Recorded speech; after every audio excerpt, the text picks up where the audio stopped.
मसीह के जलाली और मोतबर नाम में आप सब देखने वालों को मेरी तरफ से सलाम और आप सबकी सलामती हो। मैं आज आप लोगों के साथ जो कलाम शेयर करूंगा वो लूका 8 बाब और 50 आयत है। और मैंने इस आयत को इसलिए भी चुना है कि बहुत सारे लोग आज डर के नीचे ज़िंदगी गुजारते हैं और वो डर मुख्तलिफ़ किस्म का डर होता है। और आज का मेरा टॉपिक भी यही है कि लोग खौफ किस तरह रखते हैं और किस तरह दुनिया की चीज़ों का खौफ रखते हैं और किस तरह अपनी ज़िंदगी को खौफ में गुजारते हैं। वो मुख्तलिफ़ किस्म का खौफ हो सकता है जिसमें कि आपको खौफ है ज़्यादा पैसे का हासिल करने का, आपको गरीब होने का खौफ है, आपको फेल होने का खौफ है, आपको नाकाम होने का खौफ है। ठीक है, आपको मुख्तलिफ़ किस्म के खौफ हैं।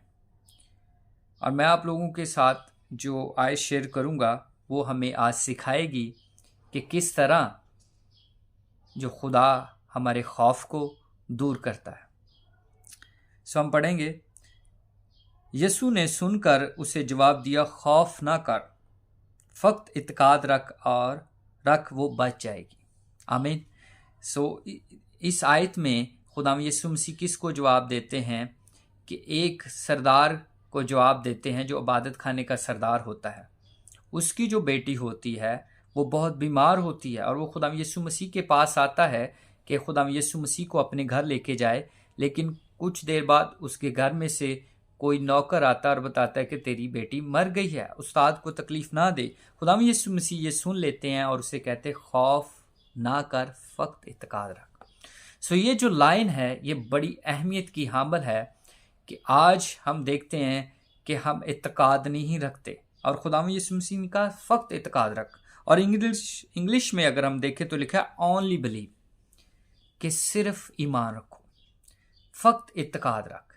यानी कि इत्काद रखना, भरोसा रखना, ईमान रखना खुदा पर बहुत ज़रूरी है। और जब हम खुदा पर ईमान रखते हैं तो फिर हम किसी तरह का खौफ नहीं होना चाहिए, ना गरीब होने का, ठीक है, ना आप क्या कहते हारने का खौफ होना चाहिए। बल्कि जब हम खुदा पर ईमान रखते हैं और पूरा भरोसा रखते हैं 100%, तो फिर हमें जीत की उम्मीद होती है, ना कि हारने की उम्मीद होती है। हालेलुया। और दो तरह के खौफ होते हैं, एक शैतान का खौफ और एक खुदावंद का खौफ। अगर हम खुदावंद के खौफ को देखें तो जो खुदावंद का खौफ है वो हमें हिकमत बख्शता है, और जो शैतान का खौफ है वो हमें क्या करता है, तबाही की तरफ ले जाता है, हमें डिस्ट्रॉय कर देता है, वो हमें नाकाम कर देता है, वो हमें निकम्मा कर देता है। लेकिन खुदा का खौफ हिकमत बख्शता है, और वो जो हिकमत है वो आपको कामयाब करती है, वो हिकमत जो है वो आपको बढ़ाती है। हालेलुया। हम देखते हैं कि खुदा के कलाम में लिखे कि अगर तुम में राई के दाने बराबर भी ईमान है तो तू उस पहाड़ को कहेगा तो समुद्र में चला जा और वो समुद्र में चला जाएगा। तो बात यह है कि हमें ये ईमान होना चाहिए, हमें ये इत्काद होना चाहिए।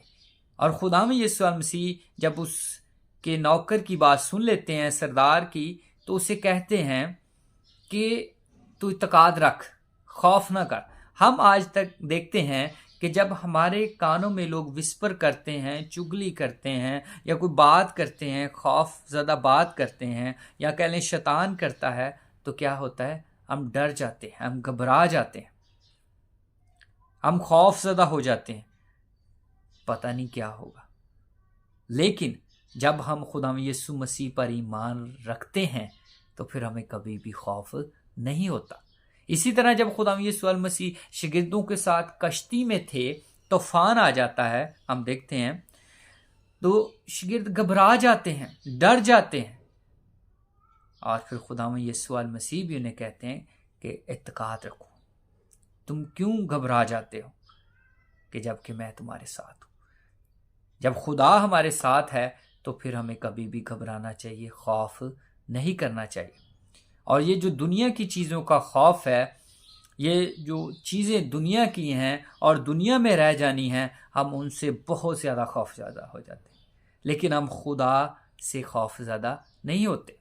अगर दुनियावी मिसाल देखें कि लोग क्या करते हैं किसी बीमारी की वजह से, अगर हम देखें कि शुगर की बीमारी है तो लोग क्या करते हैं, उसकी वजह से बहुत कुछ खाना पीना छोड़ देते हैं। और बहुत सी बीमारियां हैं, ब्लड प्रेशर है और बहुत सी बीमारियां, उनकी वजह से बहुत कुछ खाना छोड़ देते हैं, नहीं खाते हैं खौफ की वजह से कि हम वो दुरुस्त करते हैं। लेकिन मिसाल देने का ये मतलब है कि हम क्या करते हैं, हम बीमारी में इन चीज़ों को छोड़ देते हैं, सही करते हैं, हम तंदुरुस्त, लेकिन हम रूहानी तौर पर जो तंदुरुस्त होने के लिए झूठ को नहीं छोड़ते, लालच को नहीं छोड़ते, फरेब को नहीं छोड़ते, ऐबजोई को नहीं छोड़ते, चोरी को नहीं छोड़ते। तो ज़रूरत इस बात की है कि हमें खौफ जो है वो खुदा का होना चाहिए, क्योंकि खुदा का खौफ आपको हिकमत देगा, ना कि शैतान का खौफ। और जो शैतान का खौफ रखते हैं या इन चीज़ों का खौफ रखते हैं कि जो ख़त्म हो जानी है, मर गए तो क्या होना है, खुदा ने कहा था उसे कि खौफ ना कर, वक्त इत्तेकाद रख, बच जाएगी, यानी कि वो जिंदा हो जाएगी। और ऐसा ही हुआ, खुदा ने उस बेटी को जिंदा किया, मौजा दिखाया, और बहुत सारे लोग इस चीज़ पर क्या करते हैं, ईमान लाते हैं। हालेलुया। और आज के कलाम के वसीला से आप सबको खुदा बरकत दे। आमीन।